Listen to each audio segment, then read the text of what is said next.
Bonsoir à toutes et à tous. C'est l'heure de votre rendez-vous d'information sur Sahel TV. Tout de suite les titres. Élection des députés représentant les Mauritaniens de l'étranger, un scrutin boycotté par l'opposition.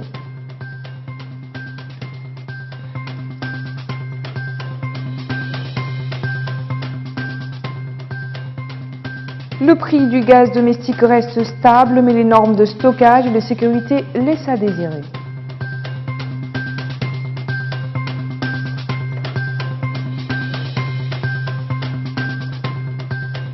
Dans l'actualité internationale, Hakmi a revendiqué l'attentat à Daguelok en représailles à la visite du Premier ministre israélien au Tchad.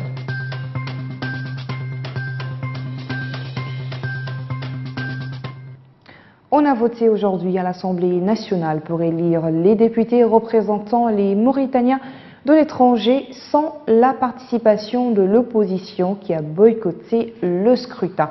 Le dépouillement des bulletins a commencé dès la fermeture de l'unique bureau à l'Assemblée nationale. Compte rendu signé Séré Sidibé. 4 urnes correspondantes à 4 circonscriptions électorales: Afrique, Europe, Asie et Amérique. Les députés sont invités à élire leurs collègues des Mauritaniens de l'étranger. L'opposition traditionnelle a boycotté cette élection, estimant que les dispositions constitutionnelles prévoient un vote général direct en vertu de l'article 47 de la Constitution, afin de préserver la volonté populaire dans le choix de ses représentants. La voie est donc toute ouverte devant l'Union pour la République. Parmi les 3 partis en compétition, seul l'UPR a présenté un candidat pour chaque circonscription électorale. Le corps électoral est composé strictement de députés et donc je n'ai pas accès à la salle de vote. Mais cependant, les informations qui nous proviennent, il y a, alhamdoulilah, jusqu'à présent un vote massif. Les députés sont présents malgré qu'on est encore à 11 heures. Certains députés sont déjà là. Le vote se passe selon la réglementation en vigueur. En revanche, moins de sérénité du côté de ce candidat de l'opposition. Le mode de scrutin est contradictoire avec l'article 47, c'est certes, mais on va faire avec. L'opposition a boycotté. Jusqu'à présent, l'opération se déroule conformément au texte. Il n'y a rien à signaler, à part que le scrutin lui-même est très discutable. Et puis une première en Afrique. S'il est élu, Sou Abou Demba sera la première personne vivant avec un handicap à siéger à l'Assemblée nationale. Ça fait de notre pays le premier parlement africain où il y a une personne handicapée qui est représentée, et puis ensuite le deuxième mondialement après l'Allemagne. Les députés des Mauritaniens de l'étranger ont pour entre autres vocation de défendre les préoccupations de nos concitoyens établis hors du pays. La voix de la diaspora doit être prise en considération dans l'élaboration des politiques et stratégies de développement dans notre pays. C'est tout l'enjeu de cette démocratie représentative. Inauguration ce lundi à Nouadhibou d'une embarcation de 2e génération pour la pêche pélagique construite par la Société nationale de fabrication des embarcations Comeka. Le bateau a été inauguré par le président Mohamed Abdelaziz. Le chef de l'État a suivi un exposé sur les spécifications techniques de cette embarcation, les étapes de sa construction. Je vous le disais en titre, le gaz butane est devenu incontournable dans les foyers mauritaniens. Les pénuries sont moins fréquentes et les stocks existent en quantité suffisante à travers tout le pays. Mais malheureusement, les normes de sécurité sont souvent négligées pendant le transport, le stockage et lors de l'utilisation dans les ménages. Hamaoula Jagana. Bientôt 1 an que les prix du gaz butane restent stables à la satisfaction des ménages, où cette ressource est devenue le combustible le plus utilisé. Après une pénurie en mars 2018 qui avait provoqué une hausse vertigineuse du coût de la charge de la bonbonne de gaz, la situation est sous contrôle, explique-t-on du côté des revendeurs. Le prix du gaz est actuellement très abordable, partout en Mauritanie. On a toutes sortes de bonbonnes ici. Les 6 kilos, on les vend à 1600 ouguiya, et la plus petite à 800 ouïas. Il suffit d'appeler la société pour qu'elle nous approvisionne dès que notre stock venait à s'épuiser et les prix sont toujours stables. Les conditions de stockage dans les dépôts de gaz posent souvent problème. Les revendeurs prennent très rarement les précautions pour garantir un minimum de sécurité. Ils ne sont pas nombreux à avoir conscience des risques liés à l'accumulation des bouteilles dans des lieux. Je crois que maintenant, les dépôts et nous-mêmes devrions prendre des précautions, notamment nous doter d'extincteurs ou demander à la société de nous en procurer pour des mesures de sécurité. Quelles sont les mesures avant ou après une situation d'urgence? Les experts donnent des astuces pour faire face aux dangers. Au niveau du consommateur, il faut que le consommateur sache que le gaz n'est pas, comme ce qu'on dit souvent, il est très dangereux. Il n'est pas très dangereux, mais il suffit de se conformer aux normes qu'exige l'utilisation du gaz. Par exemple, il ne faut pas paniquer. Quand il y a un problème de gaz à la maison, il ne faut pas paniquer. Et là, je pense qu'il y a une méthode que personnellement j'ai utilisée, que d'autres ont utilisée, c'est de mettre la bouteille de gaz en dehors de la cuisine. C'est la meilleure solution.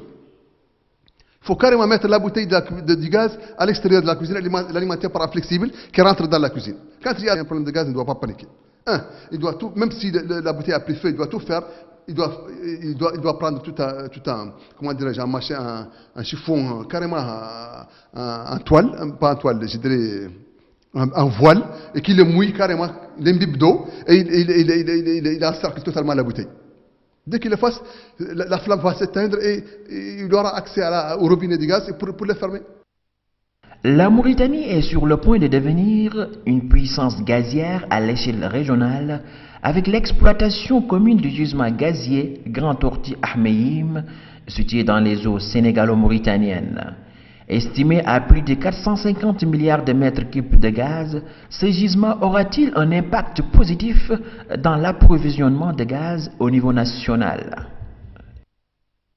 Les travaux du premier séminaire du Conseil mauritanien des femmes d'affaires ont débuté dimanche soir à Nouakchott. Et le thème choisi pour cette manifestation, l'autonomisation de la femme, une garantie pour le progrès.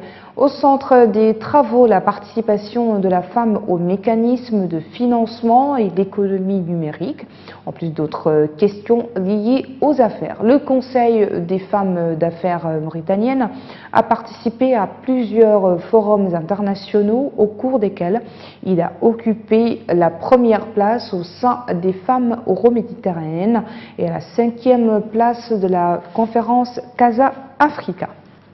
Une attaque a eu lieu très tôt ce matin à Guelok, au nord du Mali, contre le contingent tchadien de la force onusienne déployée dans le pays. La MINUSMA. Le bilan est très lourd, au moins 8 morts selon des militaires tchadiens. Le représentant de l'ONU dénonce une attaque ignoble. L'attaque a commencé ce dimanche matin. Des hommes armés ont surgi devant un checkpoint de la mission de l'ONU au Mali, à Guelok, dans la région de Kidal, mais également devant le camp de la MINUSMA, la même localité. Cette attaque complexe a été revendiquée dans la soirée par AQMI, Al-Qaïda au Maghreb islamique, en représailles à la visite du ministre israélien au Tchad. C'est à l'aube que les assaillants sont passés à l'action. Des dizaines d'hommes à bord de plusieurs véhicules, des habitants d'Aguelok parlent de 4x4 ainsi que des moutons. La ministre française des Affaires Florence Parly a déclaré dimanche que la force du groupe G5 Sahel reprendra les opérations militaires suspendues en 2018 après l'attaque de son état-major. La ministre, qui n'a pas donné davantage de précisions, elle a réaffirmé que la force Barkhane restera au Sahel tant que cela sera nécessaire, mais cela ne veut pas dire, précise-t-elle, qu'il y restera éternellement. La présence de cette force est destinée à combattre le terrorisme dans la région du Sahel et les groupes armés qui menacent la région, mais aussi la sécurité des Français et plus généralement des Européens. Environ 300 partisans de Martin Fayulu rassemblés lundi 21 janvier dans le centre-ville de Kinshasa où ils voulaient tenir une réunion publique. Se sont pris à une poignée de conducteurs de mototaxi, assimilés à des proches de l'autre opposant, Félix Tshisekedi. Martin Fayulu, qui se proclame président élu, tente depuis lundi matin de rassembler ses troupes devant le siège de son parti et de ses alliés du mouvement de libération du Congo. Voilà qui met fin à ce journal. Merci à vous de nous avoir suivis. Le rappel des titres. Élection des députés représentant les Mauritaniens de l'étranger, un scrutin boycotté par l'opposition.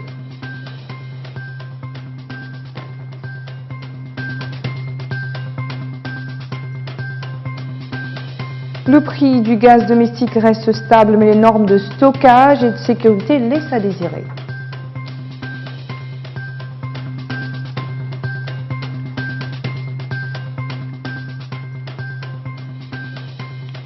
AQMI a revendiqué l'attentat à Guelok en représailles à la visite du Premier ministre israélien au Tchad.